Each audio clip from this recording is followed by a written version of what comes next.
বিসমিল্লাহির রহমানির রহিম। قد أفلح من تزكى وذكر اسم ربه فصلى।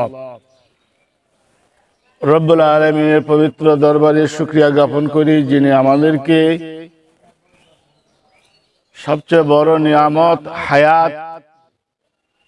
হায়াত দিয়ে যে আল্লাহ রব্বুল আলামিন দীর্ঘ 1 বছর পেরিয়ে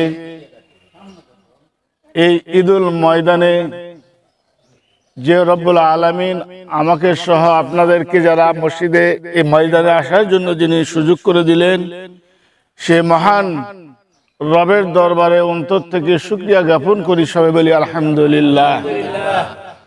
দরুদ ও সালাম বর্ষিত হোক জনাবে মুহাম্মাদুর রাসূলুল্লাহ সাল্লাল্লাহু আলাইহি সাল্লাম। মহাতারাম মুআজ্জাজ, আজকের দিনটি অত্যন্ত একটা নিয়ামতপূর্ণ দিন। এই দিনকে আল্লাহ রব্বুল আলামিন তার রাসূল জনাবে মুহাম্মাদুর রাসূলুল্লাহ সাল্লাল্লাহু আলাইহি সাল্লামের মাধ্যমে জানিয়ে দিয়েছেন, বান্দাকে এই দিনে মাফ করে দেওয়া হবে। সুবহানাল্লাহ বিহামদি। আজকে যে আল্লাহ রব্বুল আলামিন মাফ করে যে দিবেন, সেইটা হলো 2 শর্তে ছিল। একটি হলো দিনের রোজা, দ্বিতীয়টি ছিল হলো রাতের তারাবি। এই দুইটার বদলতে অতিরিক্ত অন্যান্য মাসের অন্যান্য সময়ের চেয়ে এই সময়ে হলো 2টি কাজ আল্লাহ বেশি দেওয়ার কারণে আল্লাহ সুবহানাহু ওয়া তাআলার এই ডিউটিটা যিনারা পালন করেছেন, যিনারা এই দায়িত্বটাকে দায়িত্ব মনে করে যারা আমল করেছেন, তাদের জন্য আজকে সুসংবাদ। আল্লাহ রাসূল সাল্লাল্লাহু আলাইহি সাল্লাম পাক জবানে বলেন, ফেরেশতাদেরকে লক্ষ্য করে আল্লাহ রাব্বুল আলামিন বলেন যে, ও ফেরেশতারা, আমার এই বান্দারা আজকে এই সময়ে তারা নিজ নিজ বাসস্থান ছেড়ে আমার তাকবীর উচ্চারণ করতে করতে এরা ময়দানে কেন ছুটতেছে? আল্লাহ রাব্বুল আলামিন ফেরেশতাদেরকে লক্ষ্য করে বলেন। এখানে একটি প্রশ্ন আসে যে আল্লাহ সুবহানাহু ওয়া তাআলা কি এই কথাটা কি জানে না, না আল্লাহ রাব্বুল আলামিন অজ্ঞাত আছিলেন? কোনটা? বান্দা কেন ময়দানে আসতেছে এটা আল্লাহ রাব্বুল আলামিন তো জানার কথা নাকি? কিন্তু আল্লাহ রাব্বুল আলামিন ফেরেশতাদেরকে লক্ষ্য করে বলতেছে যে এরা কোথায় যাচ্ছে, কেন যাচ্ছে। এইটার ব্যাপারে একটা ছোট্ট একটা উদাহরণ দিলে আপনারা টের পাবেন।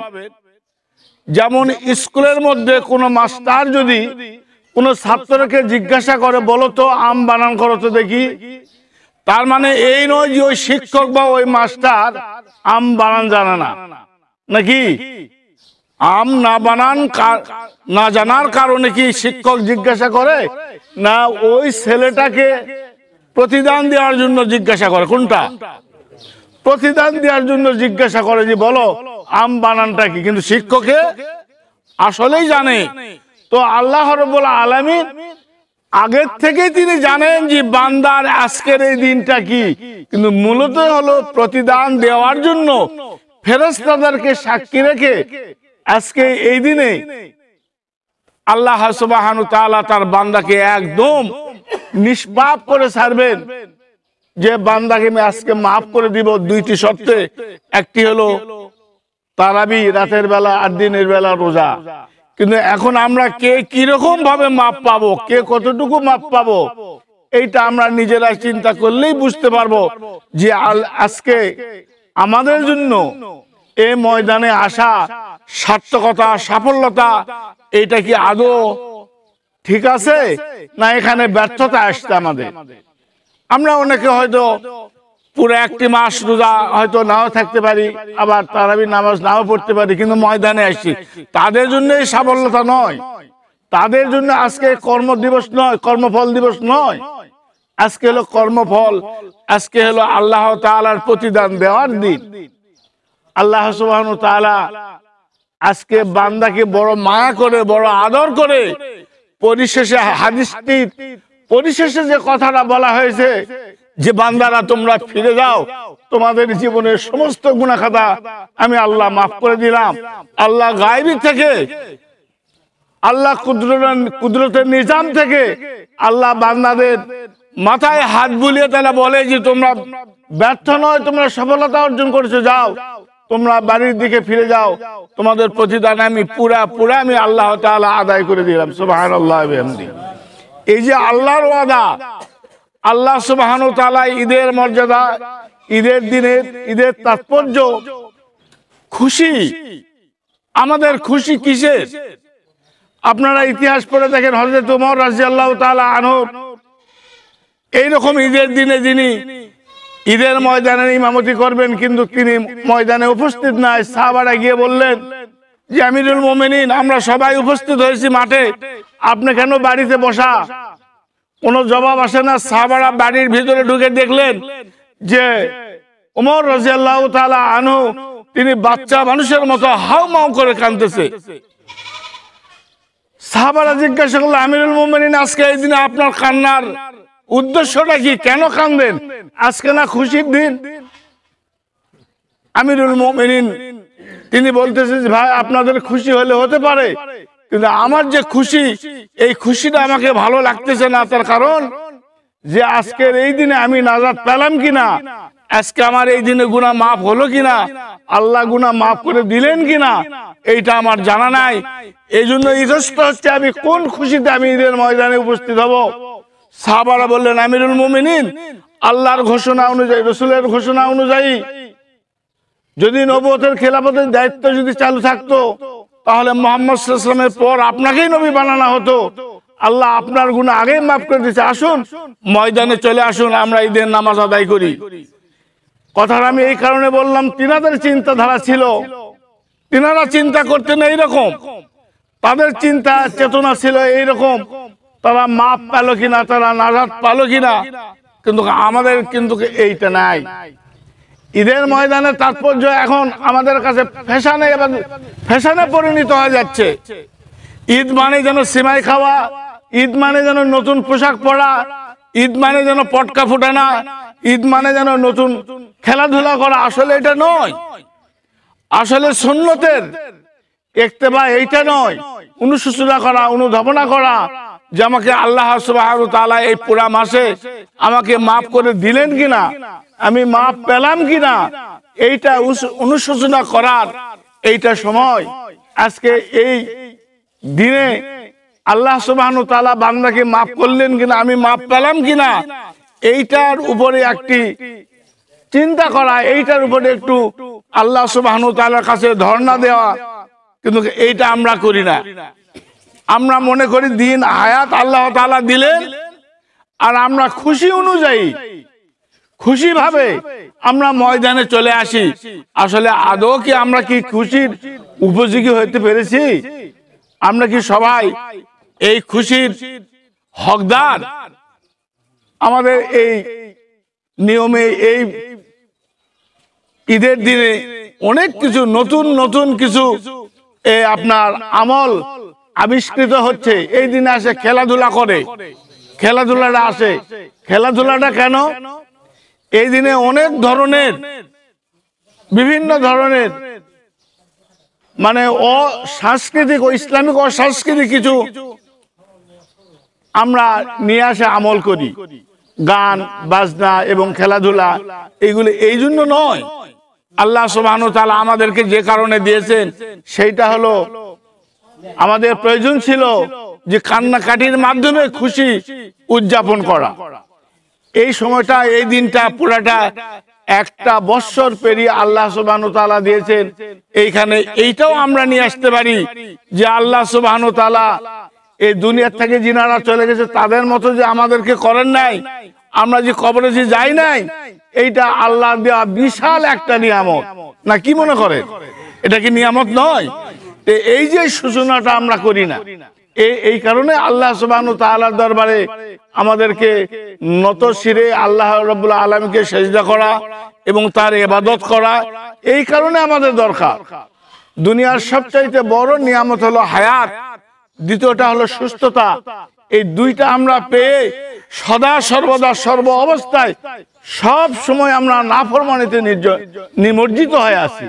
কিন্তু একটু চিন্তা করে দেখি, হায়াতের মালিক তিনি, আল্লাহ রাব্বুল আলামিন আমাদেরকে দিয়েছেন, এইটা আল্লাহর খাস নিয়ামত।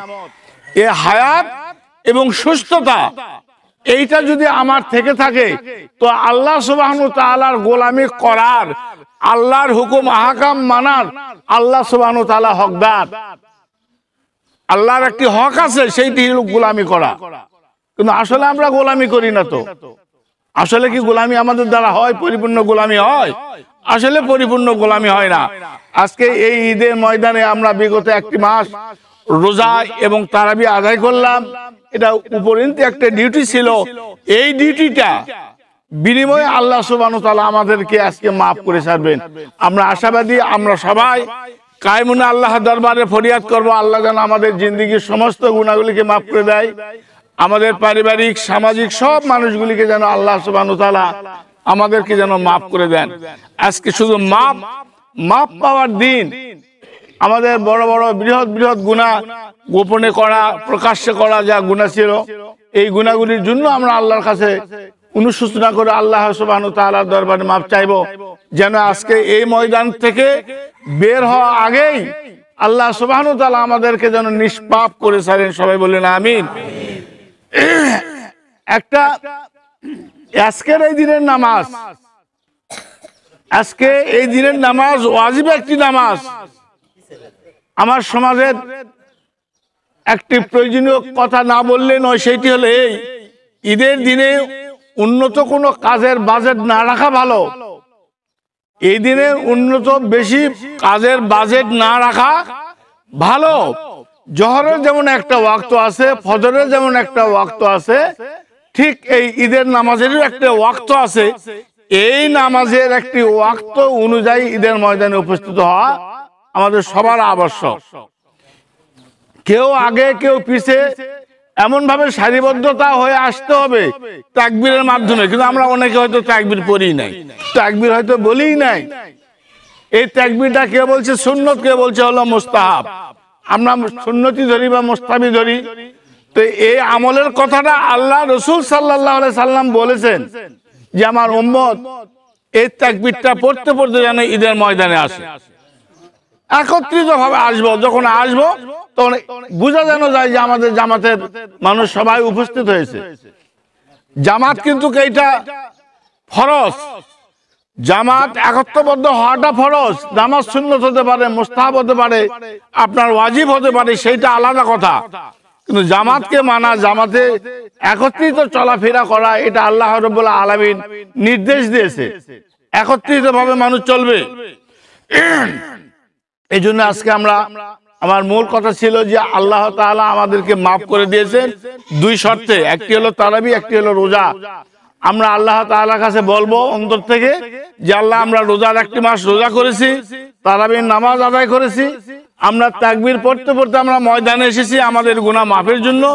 আল্লাহ আমাদের এই আজকের এই দিনে আমাদের সবাইকে মাফ করে দিন এবং আগামী দিনে আমাদেরকে মুত্তাকি, পরহেজগার, দিনদার, ইমানদার হিসেবে আল্লাহ কবুল করেন এবং মৃত্যুর কালে আমাদেরকে ঈমান নিয়ে কবরে যাওয়ার মতো যেন আল্লাহ সুযোগ করে দেন। সবচাইতে বড় নিয়ামত, সবচাইতে বড় প্রয়োজনীয় জিনিস সেইটি হলো ঈমান নিয়ে যেন আমরা কবরে যাই। আমল নিয়ে যদি কবরে যেতে পারি তাহলে আজকে এই কর্মফল দিবসের সার্থকতা হবে। আর যদি আমরা ঈমানবিহীন, ঈমান ছাড়াই যদি কবরে চলে যাই তাহলে আমার সার্থকতা, আমার ফলপ্রসূ এইটা আদায় হবে না। যেহেতু আমরা মুসলিম, আল্লাহ তাআলা আমাদেরকে যে বিধান দিয়েছেন এই বিধান অনুযায়ী আমরা চলবো। আমরা হালাল খাবো, 5 ওয়াক্ত নামাজ আদায় করব এবং সততার সাথে চলবো। এইটা যদি আমরা করতে পারি, 3টা আমল যদি আমরা করতে পারি, তো আল্লাহ তাআলা আমাদের জন্য জান্নাতে যাওয়ার জন্য ফয়সালা করে দিবেন। আল্লাহ তাআলা আমাদের সবাইকে জান্নাতি আমল করার জন্য, জান্নাতি কাজ করার জন্য আল্লাহ তাআলা আমাদের সবাইকে উদ্বুদ্ধ করুক। সবাই বলি আমিন।